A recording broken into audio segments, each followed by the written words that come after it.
여러분, 선교 갈 때마다 드는 생각이 있습니다. 선교 한 번 가기가 힘들지 한 번 가면 한 번으로 끝나지 않는 것이 선교입니다. 여러분, 사랑선교교회에 다니신다라면 꼭 한번 선교에 도전해 보실 수 있기를 소망합니다. 여러분들에게 너무나 은혜가 되고 축복이 되는 시간이 될 줄 믿습니다. 우리 선교 가신 분에게 왜 다시 왔습니까? 라고 물으시면 몇 분은 이렇게 말씀을 하셨습니다. 어린아이의 그 눈방울이 잊혀지지가 않습니다. 작년에 왔을 때 그 아이의 그 눈방울이 잊혀지지가 않아서 이번에 다시금 와서 다시금 귀한 선교를 또한 이루어 가게 되는 것입니다. 여러분, 이러한 귀한 사역, 우리가 가서 짧지만, 그리고 그들에게 많은 것을 전하지는 못하지만, 그럼에도 불구하고 그 영혼이 주께로 돌아와서 하나님의 백성이 된다라고 한다면 그 지역과 그 땅 가운데 하나님의 놀라운 역사가 그들로 통하여 일어나게 될 줄 믿습니다. 그리고 먼 훗날 그들이 생각할 것입니다. 한국에 있는 울산의 사랑선교교회의 어느 권사님, 어느 집사님이 나에게 복음을 전해서 내가 예수 그리스도를 만나게 되었노라고 고백하게 될 줄 믿습니다. 여러분, 오늘은 사순절 첫 번째 주일입니다. 여러분, 주보의 앞면에 보면 오늘 사순절 첫째 주일이라는 문구가 나오고 있습니다. 여러분, 교회력이 있고 달력이 있습니다. 우리가 달력은 1일부터 저희가 새로 시작되는 것이 달력이고 교회 안에서는 교회력이라는 게 있습니다. 그래서 오늘 교회력이 무엇인지, 그리고 오늘 주신 말씀 열처녀 비유로 통하여 오늘 우리에게 주시는 귀한 말씀을 깨닫기를 소망합니다. 여러분, 교회력을 진행할 때에 큰 두 가지 절기를 두면서 교회력이 1년 동안 진행되어지게 되어져 있습니다. 여러분, 교회력에 있어서 가장 중요한 두 절기, 첫 번째가 어떤 절기입니까? 부활절입니다. 그리고 두 번째가 성탄절입니다. 그래서 우리는 부활절과 성탄절을 지키면서 특별히 이 두 절기가 너무나 귀하기 때문에 부활절을 우리가 지키면서 그 이전에 준비하는 기간을 가지게 됐죠. 이 준비하는 시간을 우리가 보통 어느 기간이라고 합니까? 사순절이라고 말합니다. 즉, 부활주일을 우리가 정해놓고 그 이전 40일을 지키는 이 시간, 이것이 사순절인데 이 기간 동안 어떤 요일만은 빼게 되어져 있습니까?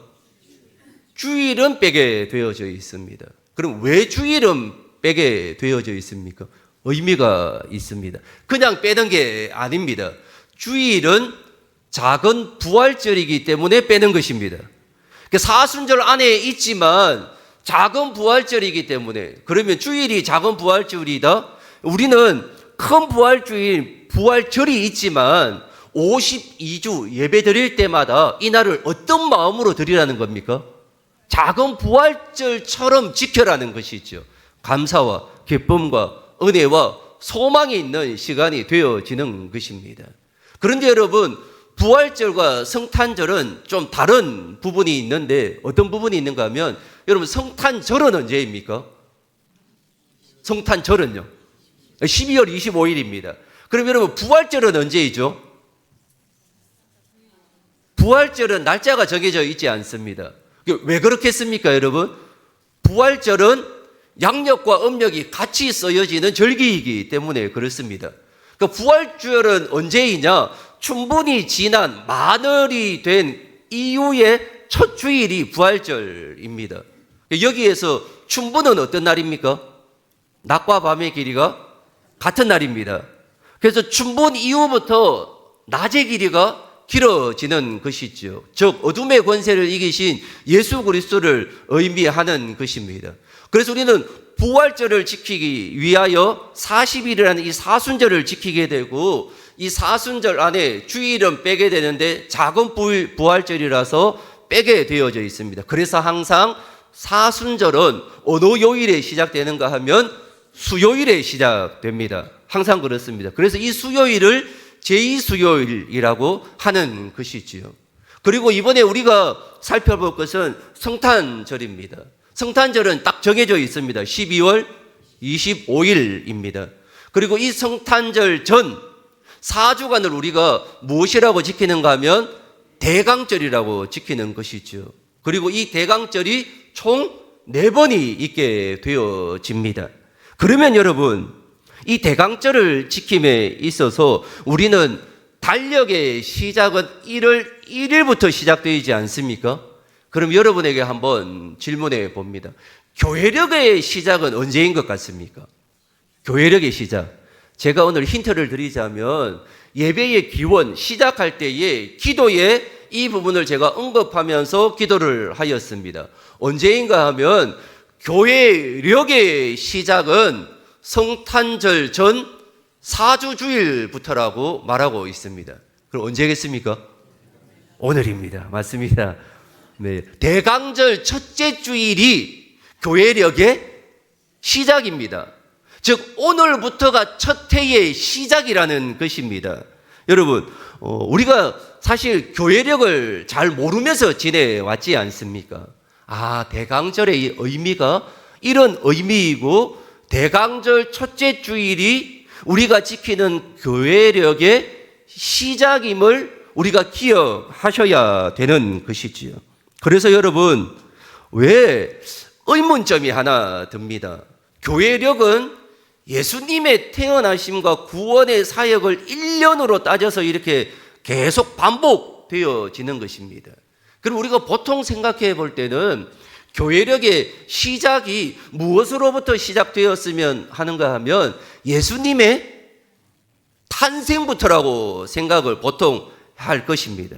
근데 여러분, 교회력의 시작이 여러분 성탄절이 아닙니다, 여러분. 조금 전에 살펴보았듯이 교회력의 시작은 성탄절이 아니라 대강절부터인 것은 의미가 있는 것입니다. 왜 이렇게 했을까?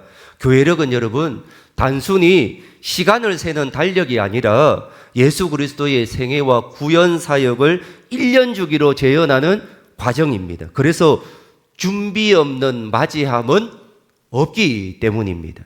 여러분, 중요한 손님이 오기 전에 집에 온다. 그러면 어떤 준비를 해야 할까요?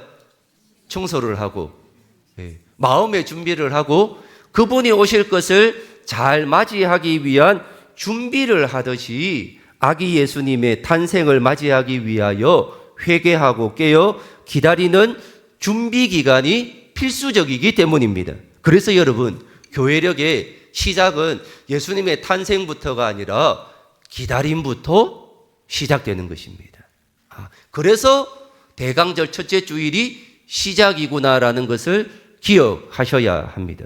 그리고 여기에서의 기다림은 2가지의 의미가 있습니다. 첫 번째 의미가 2000년 전 베들레헴에서 태어난 아기 예수님을 기억하는 기다림 하나, 그리고 다른 하나는 다시 오실 예수 그리스도, 즉 재림에 대한 기다림이 2번째 기다림의 의미인 것입니다. 그럼 여러분, 우리가 지금 성탄절을 기다리면서 나아갈 때에 성탄에 참된 의미와 더불어 무엇을 생각하셔야 하는가 하면 다시 오실 예수 그리스도, 그 재림의 은혜를 우리가 깊이 생각해 보실 수 있는 시간이 되어야 되는 것이죠. 그러면 여러분, 교회력의 흐름은 예수님의 생애와 구원 사역을 1년으로 함축했다고 했지 않습니까? 그러면 여러분, 교회력의 시작은 사순절 첫째 주일, 그리고 사순절이 아니고 대강절 첫째 주일, 그리고 이 대강절이 몇 번입니까? 4번 있게 되죠. 그리고 이 4번이 지나고 난 다음이 성탄절입니다. 그리고 성탄절 다음이 주현절입니다. 주현절의 의미가 주님이 세상에 드러나심입니다. 그래서 주현절 후 첫째 주일, 주현절 후 둘째 주일, 이렇게 되면서 사순절로 넘어가게 됩니다. 그리고 사순절 첫째 주일, 둘째 주일, 그리고 맞이하는 게 무엇입니까? 부활주일을 맞이하게 되죠. 그리고 부활절이 지나고 난 다음이 성령 강림절입니다. 그래서 성령 강림절 후 첫째 주일, 둘째 주일, 이것이 1년 동안 반복되어지는 것이 교회력입니다. 여러분, 이것을 요약하면 성탄절은 교회령의 절정 중 하나이고 교회력의 시작은 그 성탄을 간절히 기다리는 대강절부터입니다. 여러분, 어둠 속에서 빛을 기다리는 마음으로 한 해를 시작하는 것이 기독교 시간관입니다.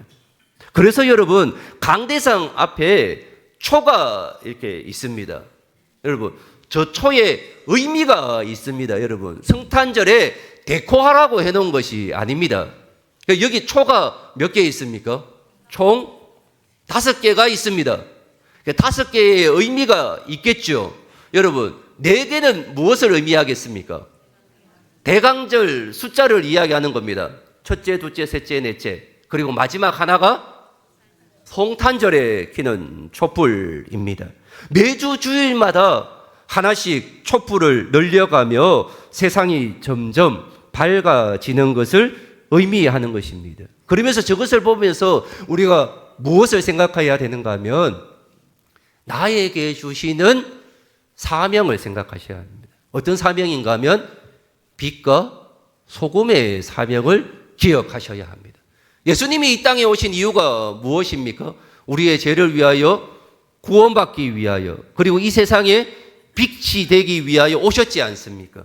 그 사명을 물려받은 우리가 이 대강절, 이 성탄절을 준비하면서 어떤 마음으로 나아가야 하는가 하면 세상에 참된 소금과 빛의 사명을 잘 감당해야 함을 기억하셔야 되는 것이지요. 사랑하는 성도님, 대강절은 단순히 성탄절을 기다리는 시간이 아니라 빛으로 오시는 예수님을 통하여 우리 마음속에 있는 어둠을 몰아내는 시간이 되어야 될 줄 믿습니다. 그래서 우리의 신앙의 눈을 어둡게 하는 것은 다 내려놓으셔야 합니다. 우리 안에 있는 생각, 잘못된 가치관 다 내려놓는 시간이 대강절의 시간이 되어져야 되는 것이지요. 그래서 여러분, 촛불이 하나씩 늘어날 때마다 마음의 빛도 함께 밝아지기를 소망합니다. 그래서 우리는 늘 같은 대강절을 맞이하지만 이번에는 같지 않는 대강절을 맞이해야 될 줄 믿습니다. 무엇인가 나에게 이번에는 특별한 성탄, 이번에는 무엇인가 나에게 의미가 있는 대강절이 되어질 수 있기를 소망합니다. 그러려고 하면 우리는 잘 준비하고 기다려야 될 줄 믿습니다. 그리고 이 기다림에는 2가지 의미라고 했습니다. 첫 번째가 2000년 전 베들레헴에 태어나신 그 예수 그리스도, 그리고 다시 오실 예수님이라고 했습니다. 여러분, 오늘 본문 말씀으로 그럼 넘어가 보겠습니다. 여러분, 오늘 본문 말씀이 다시 오실 예수 그리스도에 대한 재림을 기다리는 본문의 말씀에 가장 적합한 이야기입니다. 그래서 오늘 열처녀 비유에 관한 말씀을 살펴보면서 우리도 어떻게 기다려야 하는지 은혜 받고 도전받는 시간이 되어질 수 있기를 원합니다. 1절 말씀에 무엇이라 말씀하십니까? 그때의 천국은 마치 등을 들고 신랑을 맞으러 나간 열처녀와 같다고 말씀이 시작됩니다. 이 열처녀의 모습은 우리 믿는 자들의 공동체, 즉 교회의 모습을 보여주고 있습니다. 지금 신랑을 같이 기다리고 모두 등불을 들고 있는 것은 다 동일합니다. 10명 다 누구를 기다리고 있습니까? 신랑을 기다리고 있습니다. 그러니까 10명 다 누구를 기다리는가? 다시 오실 예수 그리스도를 기다리고 있는 것이죠. 무엇도 준비하고 있습니까? 등불도 준비하고 있습니다. 10명 다 똑같은 모습입니다. 여러분, 오늘날 우리의 교회 공동체 안에서도 겉모습만으로는 누가 참된 믿음을 가졌는지 분별하기 어려울 때가 많습니다. 우리 모두 대강절을 보내고 성탄을 준비하고 있습니다. 그러나 여러분, 어떻게 준비하느냐에 따라 결정적인 차이가 드러나게 됩니다. 여러분, 흔히 사람은 다 비슷하다고 말합니다. 그러나 비슷해 보이는 사람도 조금씩은 모두 다 다릅니다. 그래서 결국 조금의 다름이 인생을 결정합니다. 예수님은 신랑을 맞으러 나가는 10명의 처녀 비유를 들어서 이를 교훈하고 있습니다. 여러분, 사람은 똑같은 삶의 주기와 느끼는 감정을 가지고 있습니다. 태어나면 자라게 되어져 있고 어느 순간 하나님이 부르시는 그날이 있다라는 것이지요. 그러나 모두 같지는 않습니다. 모든 사람이 평등하고 같은 삶의 주기를 갖는다고 해서 결과까지 같은 것은 아닙니다. 사랑하는 성도님, 이스라엘 백성들이 가나안에 들어갔을 때에 레위 지파를 제외한 모든 지파들에게 땅을 분배하였습니다. 똑같이 분배하였습니다. 그런데 어느 순간에 어느 지파는 자기에게 분배된 그 땅을 모조리 다 팔고 어렵고 자기는 종이 된 지파도 있었지만 어느 지파는 하나님의 놀라운 은혜 가운데 더 많은 것들을 누리게 되는 것을 보게 되어집니다. 모두 같은 기회를 얻었지만 결과는 전혀 달랐던 것입니다. 사랑하는 성도님, 우리 인생도 마찬가지입니다. 같은 기회를 얻었지만 전혀 다른 결과를 보여야 될 줄 믿습니다. 이것이 바로 믿음의 그리스도인의 모습입니다. 하나님이 똑같은 시간을 주신 것 같고 우리에게 똑같은 삶을 주신 것 같지만 여러분, 믿지 않는 사람과 믿는 사람의 삶의 모습과 목적은 달라야 됩니다. 같으면 안 되죠, 여러분. 목적 자체가 이미 다른 것입니다. 그래서 우리는 그들과 다른 결과를 내셔야 되는 것이지요. 그래서 여러분, 이번에 다 같은 대강절을 보내는 것 같은데 나는 다른 결과를 맛보는 시간이 되어야 될 줄 믿습니다. 오늘 본문에 등장하는 10명의 처녀도 그렇습니다.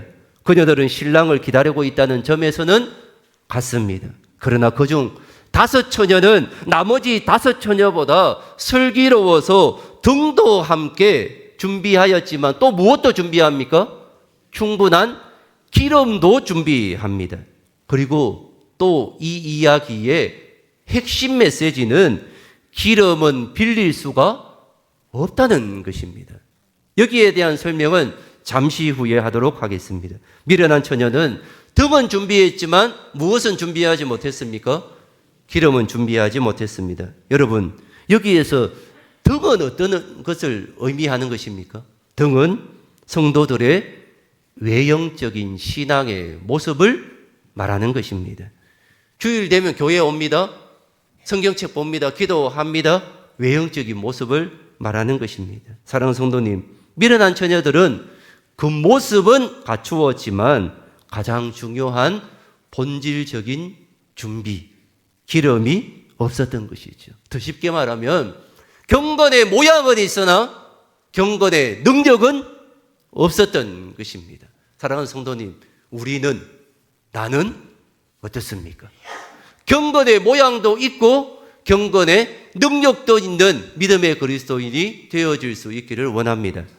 그들은 신랑이 언제 오든 상관없이 지금 준비되어 있어야 한다는 사실을 간과하였습니다. 그 결과 가장 중요한 순간에 무엇이라 말합니까? 우리 등불이 꺼져가니라며 절망하게 됩니다. 여러분, 슬기로운 처녀들은 눈에 잘 띄지 않는 기름 그릇까지 따로 챙기는 수고를 하였습니다. 이처럼 진정한 믿음은 보이지 않는 곳에서의 꾸준한 준비에서부터 비롯되는 것입니다. 여러분, 이것이 무엇을 말하는 것일까요?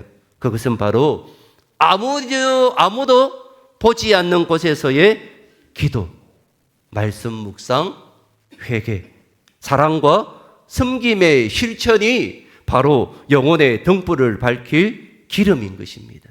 이것을 반드시 잘 준비해야 합니다. 사랑하는 성도님, 이번 대강절에 우리가 이것을 잘 준비하는 시간이 되어야 될 줄 믿습니다. 여러분, 기도와 말씀이 쌓여가는 시간이 되어질 수 있기를 소망합니다.